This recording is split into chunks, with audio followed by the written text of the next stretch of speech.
Welcome to the course on Python for data analytics, machine learning and generative AI. In this video, we are going to learn about list in Python, the most versatile data structure in Python. In this video, we will cover 4 pillars of Python list, 3 ways to build the list, how to access the data, growing the list, modifying the list, pruning the list, processing the list, managing and combining list. List act as a powerful container that can hold multiple values together in a single variable, making them ideal for organizing and managing related data.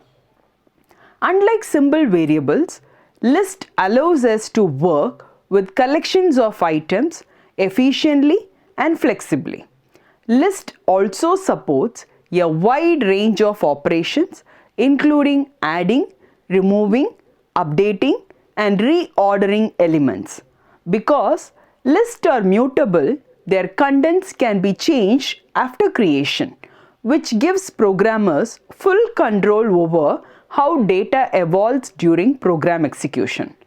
This slide explains the 4 pillars of a Python list, which are the key characteristics that makes list one of the most powerful built-in data type in Python. Lists are used to store collections of data, and their strength comes from these 4 important features. The first pillar is mutability. This means that a list can be changed after it is created. We can modify elements, replace values, or even remove items from the list. This flexibility allows lists to be updated dynamically as the program runs. The second pillar is order. Python list maintains a defined order of elements. The items stay in the same sequence in which they are added, and new elements are placed at the end of the list. Because of this, list behaves in a predictable way, which is very useful when processing data step by step. The third pillar is indexing. Every element in a list has a position number called as index, starting from 0. Using this index, we can easily access, update or remove specific elements. Since lists are indexed, they can also contain duplicate values without any problem. The final pillar is versatility. List can store different types of data in a single structure, such as integers, strings, booleans, or even other lists. This makes list extremely flexible and suitable for a wide range of programming tasks. Together, these 4 pillars, mutable, ordered, indexed, and versatile, make Python list a fundamental and essential tool for writing efficient and powerful programs. 3 common ways to build a list in Python, helping learners understand how list can be created depending on the situation and data available. The first method is using square brackets, which is the most direct and commonly used way to create a list. Here, values are written inside square brackets and separated by commas. As shown in the example, a list can contain only integers, or it can also hold mixed data types such as strings, decimal numbers, and boolean values. This method is simple, readable, and widely used in everyday Python programming. The second method is the list constructor. The approach is useful when we want to convert another iterable such as string or a tuple into a list. In the example shown, a string is passed to the listof function and Python converts each character of the string into a separate list element. This method is especially helpful when transforming data from one form into another. The third method is using the multiplier star. This technique is used to create a list with repeated elements. In the example, a list containing 7 zeros is created by multiplying a single element list by 7. This approach is very efficient when initializing list with default or repeated values. Together, these three methods, square brackets, the list of constructor and the multiplier, provide flexible and powerful ways to create list in Python, making it easier to handle different programming scenarios effectively. In Python, the data can be accessed accurately using list indexing and slicing. In Python, positive indexing starts from the beginning where the first element has index 0. For example, in the list apple, banana, cherry, orange, kiwi, accessing index 1 using this list of square bracket 1 returns banana. Python also supports negative indexing, which starts from the end of the list, where -1 always refers to the last element. So, this list of -1 returns kiwi. In addition to accessing single elements, we can extract a range of elements using slicing. For instance, this list of 2:4 returns cherry, orange, where the start index is included and the end index is excluded. Python also provides slicing shortcuts, where we can omit the start or end index. For example, this list of 2 returns all elements from index 2 to the end of the list, which gives cherry, orange and kiwi. These indexing and slicing techniques allows us to work efficiently with list and retrieve exactly the data we need. Now, we will explore 3 simple and commonly used ways to add items to a Python list. Lists are ordered and mutable, which means you can grow them dynamically as your program runs. Python provides 3 main methods for adding elements: append, insert and extend, each designed for a specific use case. Let's begin with the append method. This is the most straightforward way to add an item to a list. The append method adds exactly one element to the very end of the list. For example, if we start with the list containing apple, banana and cherry and then call append orange, the new item is placed after cherry. The original order of existing elements remains unchanged and the list simply grows by one item at the end.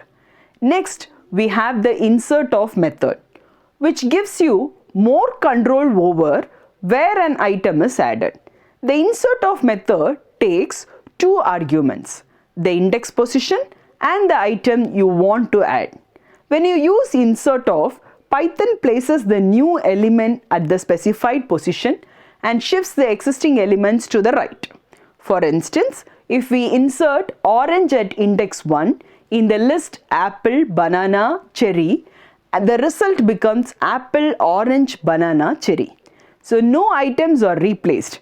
Everything is simply repositioned to make space for the new element. Finally, the extend of method is used when you want to add multiple items at once. Instead of adding a single element, extend of takes an iterable such as another list or a tuple and adds each of its elements individually to the end of the list.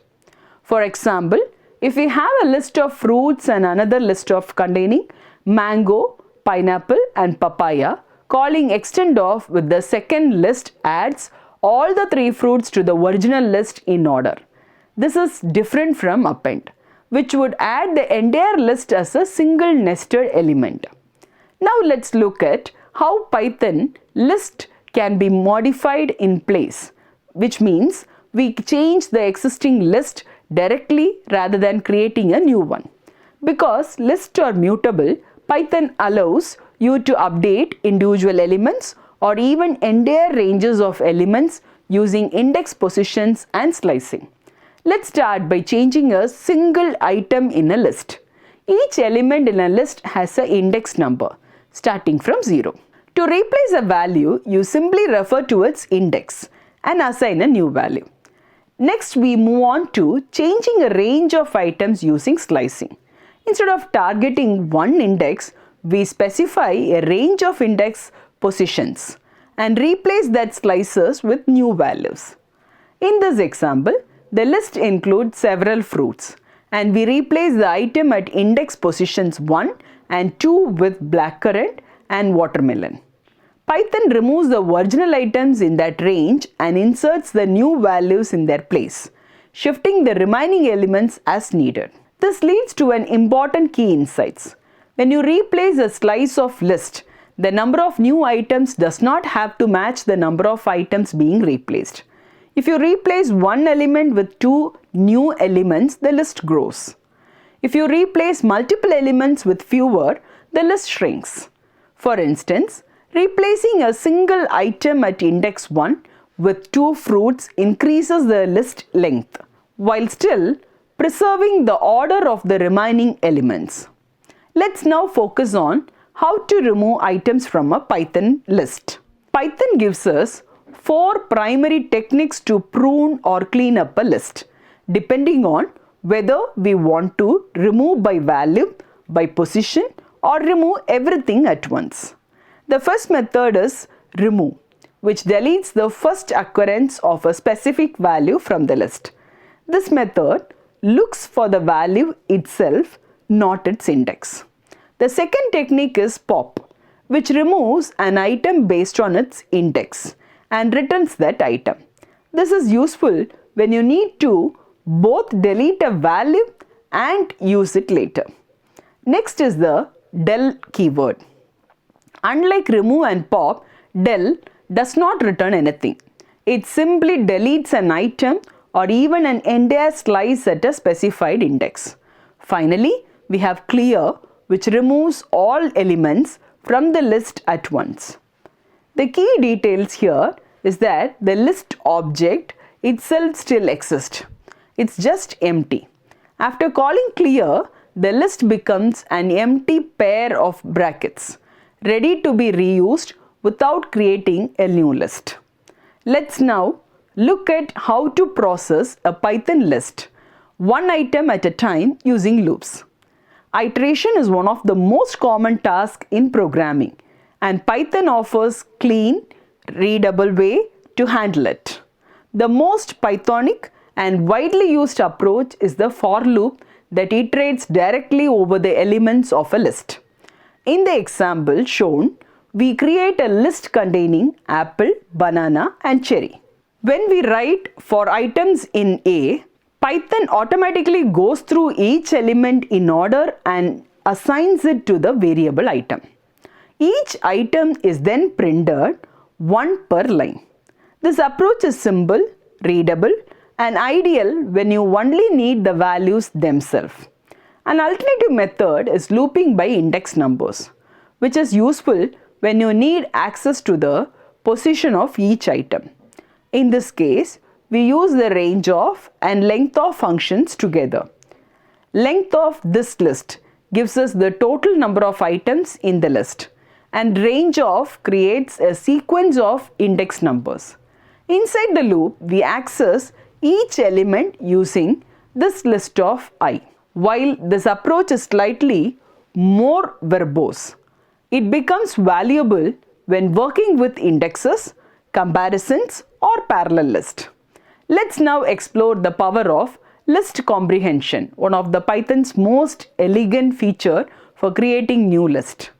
List comprehensions allows you to transform, filter, and generate lists using a single readable line of code, replacing longer and more repetitive loop-based logic. Let's start by breaking down the syntax. A list comprehension follows a simple pattern, an expression followed by a for loop and an optional if condition, all enclosed in square brackets. The expressions defines what each new element in the list will look like. The for item in iterable part specifies where the data comes from, such as a list or a range. Finally, the optional if condition acts as a filter, ensuring that Only items meeting a specific rule are included. Let's now bring order to our data by learning how to sort list and work with nested list in Python. These techniques help organize information and represent more complex data structures in a clear and structured way. Let's start with sorting. Python provides the sort-of method which rearranges the elements of a list in place. This means the original list is modified rather than creating a new one. By default, sorting happens in ascending order. In the example shown, a list of numbers is sorted from smallest to largest, resulting in a neatly ordered list. Let's now focus on managing and combining list with special attention to copying list correctly and joining multiple lists together. These concepts are essential for avoiding unintended side effects in Python programs. Let's begin with copying list. A common pitfall for beginners is trying to copy a list using symbol assignments such as list2 is equal to list1. This does not create a new list. Instead, it creates a reference to the same list in memory. As a result, any change made to one list will automatically appear in the other, which can lead to unexpected bugs. To create a true independent copy of a list, Python provides several reliable solutions. One option is to .copyof method, which explicitly creates a shallow copy of the list. Another approach is using the listof constructor, which builds a new list from the original. The third common technique is slicing the entire list using colon, which also produces a separate copy. All three methods ensure that changes to one list do not affect the other. Next, we look at joining list. One way to combine two lists is by using the plus operators. This creates a brand new list by concatenating the elements of both lists, leaving the original list unchanged. In the example shown, letters and numbers are merged into a single new list. Another approach is the .extendOf method. Unlike the plus operator, extendOf modifies the first list in place by adding elements from the second list. No new list is created. Instead, the original list grows to include the additional elements. This method is useful when you want to update an existing list directly. Let's now take a deeper look at how Python list stores their elements. Although list appears to store values directly, that is not actually what happens behind the scene. In Python, a list does not store the actual values themselves. Instead, it stores references or pointers to objects in memory.